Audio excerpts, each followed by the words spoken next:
भगवान आपको हर सुबह सूरज उगने के साथ आपको एक मौका दे रहे हैं बदलने का, नया जन्म दे रहे हैं हर सुबह। क्योंकि जब आप सो रहे होते हैं तो आपको सच में अपने शरीर का भी पता नहीं होता है कि वो कहाँ पड़ा हुआ है, कैसे पड़ा हुआ, किस स्थिति में पड़ा हुआ है। बिल्कुल बिल्कुल, है ना? आप भले ही बेडरूम में सो रहे हैं, आप आराम से सो रहे हैं, लेकिन वास्तविकता में आपको अपने शरीर की कोई परवाह नहीं होती उस समय, क्योंकि आप सुप्त अवस्था में होते हैं। बिल्कुल। जब आप सुबह जागते हैं तो एक नया दिन, नया सवेरा, नया मौका आपको मिलता है। बिल्कुल।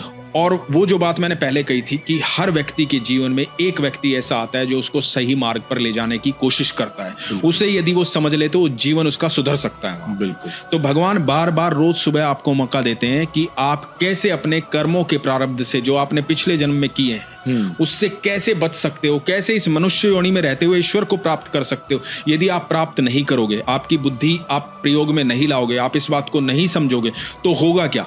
आप जानवर से मनुष्य बने एक कर्म की वजह से, फिर आप जानवर जैसे कर्म कर रहे हो, फिर जाकर के जानवर बन जाओगे, मनुष्य योनि फिर छिन जाएगी, फिर कई जन्मों तक निरंतर प्रयास करना, फिर कोई अच्छा कर्म होगा, फिर मनुष्य। भाई मनुष्य बने हो तो अपने कर्मों के प्रारब्ध से बचने के लिए बने हो, यही मौका है। मनुष्य जीवन ही वो जीवन है जो ईश्वर को प्राप्त कर सकता है। तो आपके पास वो मार्ग है, वो रास्ता है, वो शिक्षाएं हैं।